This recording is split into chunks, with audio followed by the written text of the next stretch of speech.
Bonjour à tous et à toutes, je suis ravie de vous retrouver aujourd'hui en vidéo pour vous présenter mon second point lecture pour le mois de juin. Vous allez voir, j'ai fait quand même de très belles découvertes dans cette suite du mois de juin. Je lis plutôt moins que d'habitude en ce moment parce que j'ai moins le temps, tout reprend et voilà, il faut se réhabituer à ce rythme-là. Mais par contre j'ai fait de très belles découvertes. Je vous parlerai du coup dans ce point lecture tout d'abord du troisième et dernier tome de la série Forrestal par Aline Maurice. Je vous parlerai ensuite de ma lecture de Frida, la véritable histoire de Lady Chatterley par Annabelle Abs. Ensuite, je vous parlerai de ma lecture de Alana et l'enfant vampire par Cordelia. Puis ce sera au tour du roman Les Demoiselles par Anne-Gaëlle Huon. Et côté graphique, je vous parlerai tout d'abord du très célèbre Le Prince et la Couturière par Jen Wang. Et je vous parlerai ensuite de la non moins célèbre série de comics Saga avec ici son tome 9. Je vais donc démarrer tout de suite et je vais démarrer avec le tome 3 de la série Forrestal par Aline Maurice. C'est publié aux éditions Olou et ce troisième tome s'appelle Les Fidèles. Forrestal est une série que j'ai vraiment beaucoup appréciée depuis son premier tome. J'ai suivi ses parutions à chaque fois, tous les ans, et du coup j'étais très contente de voir arriver enfin ce troisième et dernier tome, donc cette conclusion de série. Pour ce qui est de l'histoire de Forrestal, c'est un roman de fantasy du coup, plutôt à visée young adulte, dans lequel on suit trois personnages principaux. En gros, nous avons notre monde, donc la Terre, et puis nous avons également le monde de Forrestal. Et il y a quelques rares personnes qui sont plus ou moins des élus et qui, grâce à un mantel, qui est un type de manteau particulier, peuvent voyager d'un monde à l'autre et ce sont donc des liants. Et nous on va suivre l'histoire en fait d'une mère et de sa fille, donc de Colline et Karen, je crois s'appelle sa mère. Et en fait une ancienne liante va vouloir remettre son manteau à Karen, sauf qu'il va y avoir une erreur et en fait c'est Colline qui va se retrouver en charge du mantel en sachant qu'elle est très jeune quand ça lui arrive. Et du coup elles vont en fait découvrir, elle et sa mère en même temps, le monde de Forrestal en sachant que Colline habite toute seule avec sa maman. Et en parallèle de ça, on suit également un autre personnage qui est le personnage de Isarn Carpi qui va tourner clairement au méchant de l'histoire. Donc voilà, du coup c'était également intéressant. J'ai vraiment bien apprécié les trois points de vue, je trouve qu'ils s'équilibrent assez bien. Le personnage de Colline, c'est un peu le personnage typique, on va dire, d'un roman young adulte qui découvre vraiment tout l'univers. Le personnage de sa mère découvre aussi l'univers, mais avec un œil un petit peu plus critique, et puis également elle voit les choses d'une autre manière. Elle trouve finalement que sa fille s'est retrouvée embarquée dans quelque chose de très dangereux et surtout de beaucoup trop dangereux pour son âge. Et puis le personnage d'Isarn lui apporte vraiment une autre dimension à l'histoire avec un point de vue encore complètement différent. Et ensuite, dans les tomes suivants, on a également d'autres points de vue qui viennent se rajouter. En l'occurrence ici le personnage de Esteban, qui est également un personnage qui va prendre de l'ampleur, qu'on rencontre au fil des tomes, mais qui prend de l'ampleur ensuite. Et également le personnage de Jeanne, qui pareil prend de l'ampleur au fil des tomes. Donc voilà, j'ai vraiment bien apprécié. Je trouve que finalement tous ces points de vue, c'est aussi la richesse du roman. C'est ce qui fait que le roman s'équilibre bien, qu'on n'a pas juste le point de vue d'une adolescente qui a des réactions parfois très adolescente et qui découvre un monde, mais que tout ça est contrebalancé par d'autres choses.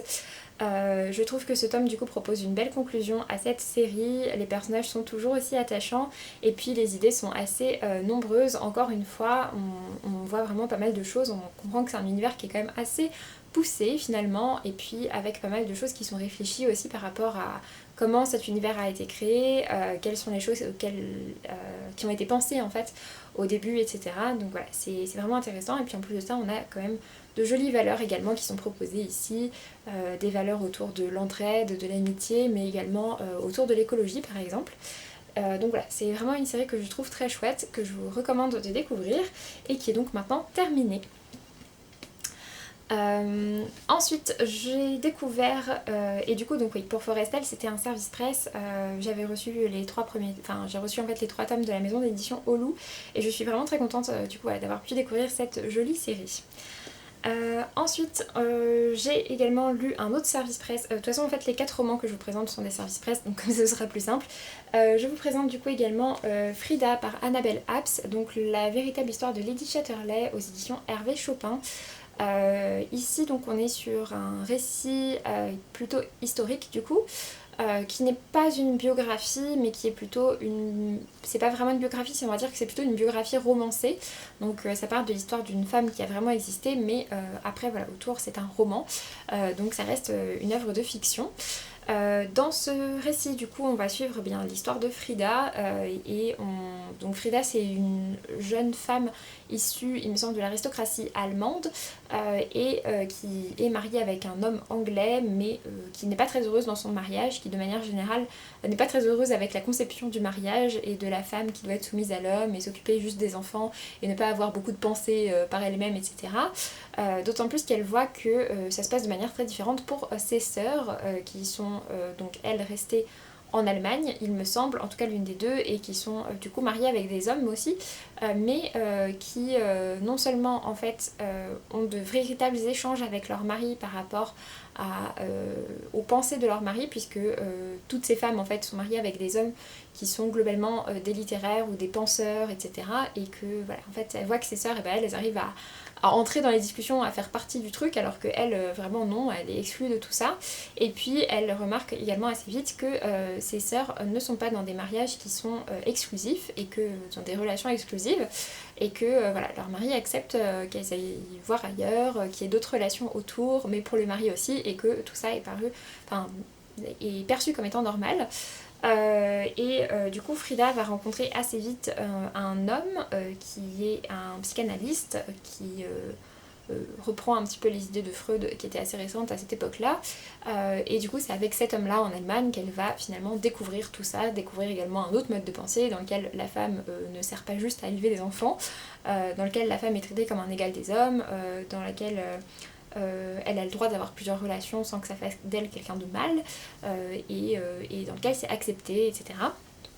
Donc on va suivre tout ça, l'impact que ça va avoir sur son couple, et puis ensuite elle va faire la rencontre d'un jeune écrivain qui va lui être présenté par son mari, et ce jeune écrivain c'est D.H. Lawrence, donc l'auteur du roman Lady Chatterley entre autres, et également d'autres romans. Du coup voilà, d'où le sous-titre La véritable histoire de Lady Chatterley, puisque effectivement D.H. Lawrence a été inspiré pour la plupart de ses romans par sa relation avec Frida, et donc voilà, du coup ça parle de tout ça. C'était un roman pour lequel j'ai un avis qui est un peu partagé. C'est un roman que j'ai trouvé intéressant, j'ai trouvé que ses personnages étaient intéressants, j'ai trouvé que toutes les thématiques que je vous ai évoquées étaient intéressantes et que c'était traité de manière intéressante aussi. Par contre, je dois dire que c'est un roman que j'ai mis assez longtemps à lire, pas forcément parce que c'était lent dans la lecture en soi, mais parce que quand je le posais, j'avais pas forcément une hyper grande envie irrépressible d'y retourner directement, et du coup je l'ai souvent mis en pause pour lire autre chose, etc. jusqu'au moment où je me suis dit que ça suffisait, que ça faisait déjà plus de 2 semaines que j'étais dessus, et qu'il était temps que je me décide une bonne fois pour toutes à le finir. Et en fait quand j'ai décidé vraiment de le finir, j'ai lu les 50% qui me restaient du livre en une journée, donc voilà, c'est pas un roman qui est compliqué à lire, mais c'est vrai que c'est un roman qui pour ma part a manqué d'un petit truc pour que j'ai vraiment tout le temps envie d'y retourner, et c'est ce qui fait que je l'ai un peu laissé traîner dans le temps. Donc voilà, après je suis contente malgré tout d'avoir découvert ce titre. J'avais pour ma part déjà lu le roman L'amant de Lady Chatterley, c'était aussi pour ça que ça m'intéressait de le découvrir, et du coup voilà, je lui ai mis la note de 15/20.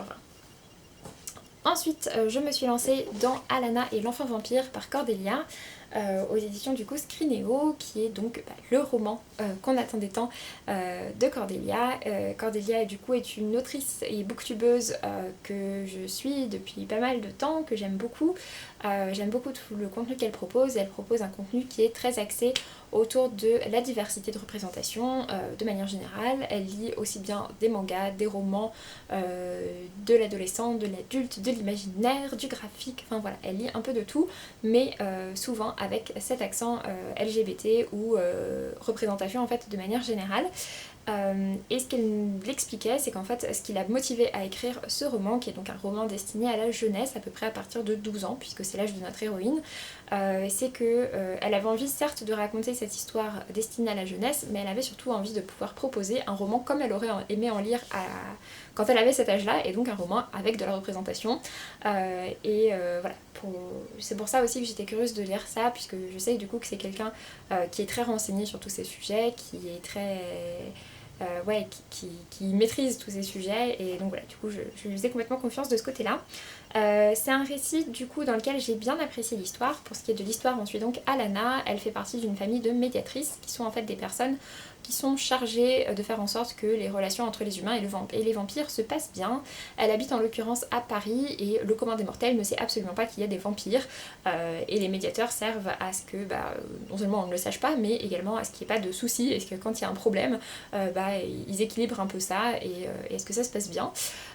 Et donc voilà, Alana fait partie de cette famille de médiateurs. Sa grande sœur Alexia est déjà bien avancée dans sa formation de médiatrice, mais elle, pas encore. Et du coup, voilà, c'est un peu un doute chez elle. Elle a peur de ne pas être à la hauteur, de ne pas réussir à faire la même chose que tout le monde. Et finalement, au collège, avec le personnage de Holly, ils vont faire la rencontre d'un enfant qui semble assez particulier, et ils vont assez vite penser qu'il s'agit d'un vampire, comme le titre quand même le laisse présager, en sachant qu'en fait les saints vampires, donc les enfants vampires, sont complètement interdits, puisque quand on transforme quelqu'un en vampire, il reste tel qu'il est au moment où on le transforme pendant des siècles et des siècles. Et du coup, voilà, transformer des enfants en vampires, c'est pas super cool, puisqu'ils vont rester enfants toute leur vie. Et donc forcément, que c'est très compliqué à vivre, que ça devient souvent ingérable, etc. Ça, le mythe de l'enfant vampire, elle expliquait que c'est quelque chose qui est assez répandu. Mais voilà, c'est sur ça que ça s'appuie. Et donc il y a cet enfant vampire qui semble être découvert par Alana et son ami, et qui vont essayer de comprendre et si c'est vraiment le cas, et d'essayer finalement en fait de faire une sorte de première mission autour de cet enfant vampire, en sachant qu'à ce moment-là, ses parents et sa sœur sont en mission en Allemagne, donc ils ne sont pas sur place. Elle est juste avec sa grand-mère qui est elle-même médiatrice. Au-delà de cette histoire du coup un peu urban fantasy sympathique, ce qui m'a vraiment plu pour ma part, c'est donc forcément la diversité de représentation qu'il y a dans ce roman, puisque on a plein de thématiques qui sont abordées. On a par exemple un personnage qui va se définir comme non-binaire, on a un personnage, le personnage de l'enfant vampire est noir, on a notre héroïne principale, donc Alana, qui souffre de douleurs chroniques, et on a également d'autres personnages LGBT qui sont clairement représentés dans ce récit. Donc voilà, plein de choses vraiment très chouettes, et puis de manière générale, beaucoup de thèmes en fait autour de l'acceptation, comme je disais, autour de l'idée d'être à la hauteur des espérances, etc. Et c'était vraiment chouette. Et par rapport aux douleurs chroniques de l'héroïne, j'ai trouvé ça intéressant. J'avais un peu peur quand je le lisais, parce que c'est mon côté un peu médical qui faisait que ça m'embêtait qu'on n'en sache pas un peu plus. Et le message qui est donné sur la fin par rapport à ça, du coup, m'a convaincue. Donc voilà, c'était vraiment du coup une bonne lecture pour moi. Je suis contente d'avoir pu découvrir ce roman. Et c'est vrai que de manière générale, on aimerait bien avoir un peu plus de romans jeunesse qui puissent ressembler à ça, qui puissent montrer une représentation tout simplement fidèle avec tout le monde, puisque tous les enfants, tous les gens qui existent, tous les lecteurs même, ne sont pas forcément blancs, ne sont pas forcément valides, ne sont pas forcément cis et hétéros, donc voilà, cette représentation fait du bien à lire. Et du coup, je lui ai mis la note de 17/20. Pour terminer, je suis retournée du côté des romans hors imaginaire avec Les Demoiselles par Anne-Gaëlle Huon, donc aux éditions Albin Michel. Anne-Gaëlle Huon, j'avais bien apprécié son premier titre qui était Le bonheur n'a pas de rides. J'avais pas lu par contre son second, même Les méchants rêves d'amour, qui vient de sortir en poche. Mais c'est vrai que celui-ci m'attirait vraiment bien par son résumé. Le résumé n'en dit pas forcément grand chose, mais pour vous expliquer un petit peu ce roman, on va suivre le personnage de Rosa. Rosa vit en Espagne avec sa sœur et sa grand-mère, et financièrement c'est un petit peu la galère. Ça se passe à ce moment-là au début du XXe siècle. Donc voilà, c'est un petit peu la galère, et donc elle va décider d'initier un voyage vers le Pays Basque, donc de traverser la montagne, les Pyrénées, pour aller travailler dans des fabriques d'espadrilles. Il y a beaucoup de femmes espagnoles à cette époque qui font ça, qui vont travailler en fait tous les ans pendant une saison dans ces usines pour fabriquer des espadrilles, pour elles se concocter leur trousseau, mettre de l'argent de côté pour leur famille, etc. Du coup voilà, Rosa va décider d'entreprendre ce voyage avec sa sœur. Sauf qu'il va y avoir pas mal de soucis qui vont se passer en parallèle du coup on va suivre donc l'installation de Rosa auprès de ce qu'on appelle les hirondelles, puisque ce sont les femmes espagnoles du coup qui sont saisonnières dans ces usines d'espadrilles, et puis on voit également comment Rosa va finalement avoir d'autres idées, toujours en rapport avec la chaussure, avec l'espadrille, les autres personnages qu'elle va rencontrer, et notamment un trio de femmes qui vivent ensemble et qui forment donc le groupe des demoiselles que Rosa va être amenée à rejoindre, ce qui est dit clairement dans le résumé.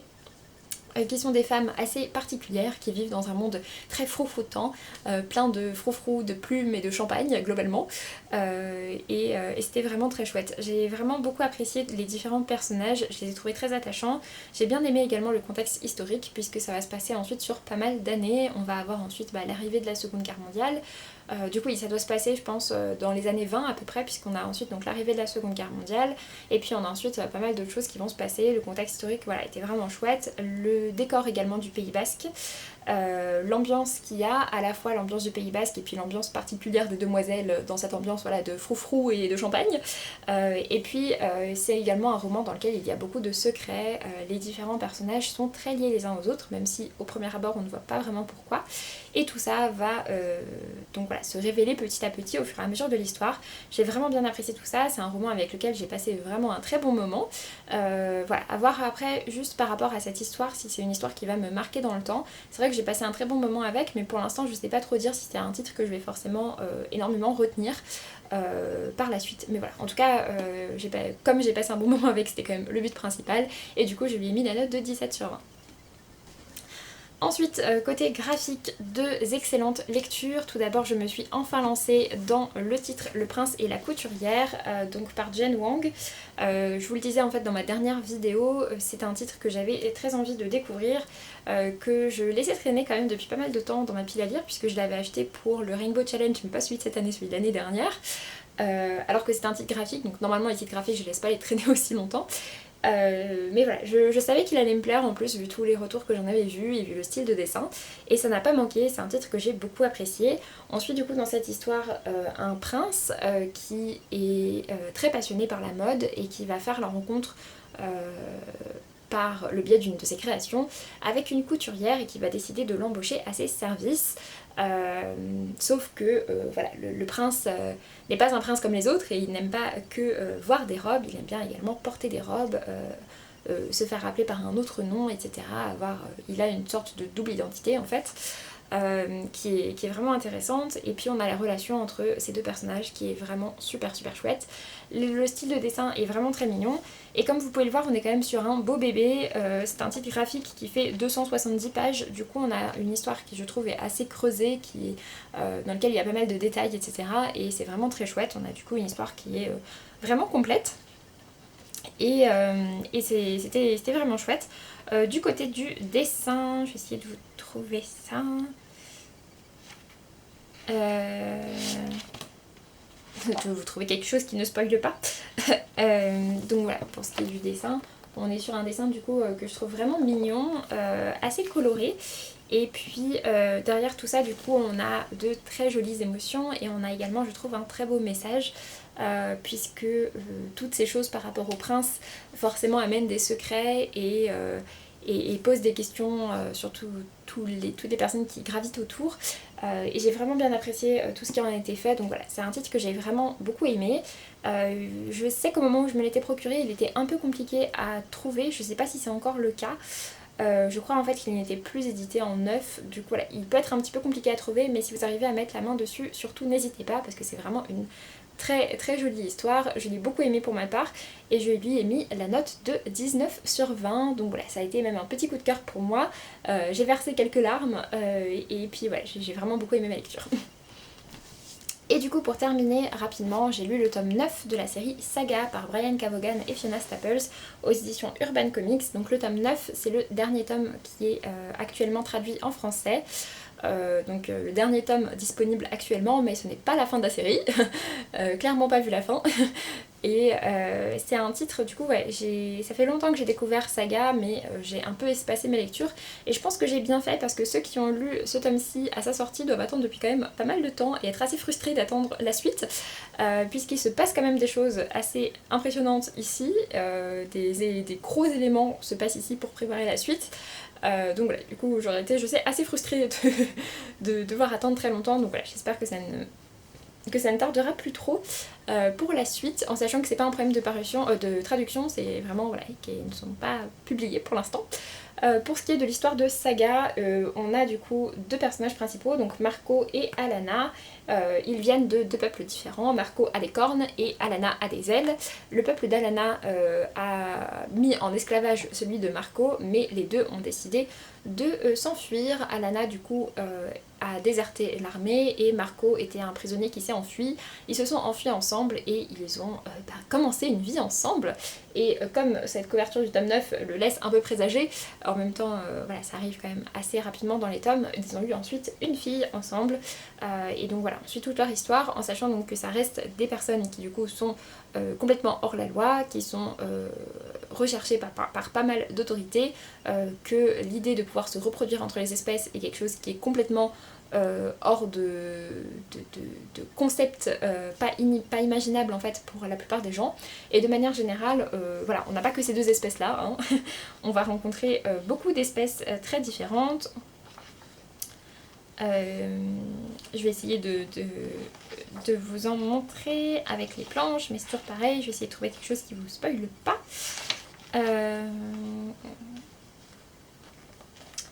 Mais voilà, si on regarde par exemple sur cette double planche, on a donc un petit personnage qui ressemble à un phoque, des personnages comme ça qui ressemblent à des trucs un peu plus aquatiques, des personnages plutôt de robots, enfin voilà, pas mal de choses différentes. Et puis c'est également un titre Saga, comme je vous l'ai déjà mentionné, qui est un titre qui propose beaucoup de diversité en règle générale, pas seulement à travers toutes les espèces qu'il montre, mais aussi dans son cast. On a des personnages LGBT, on a des personnages également typés de toutes les ethnies, etc. Donc voilà, vraiment une série que j'aime beaucoup. J'ai très hâte de lire la suite et voilà, j'essaye de me remettre doucement de la fin de ce tome 9. Et du coup j'ai mis la note de 18/20.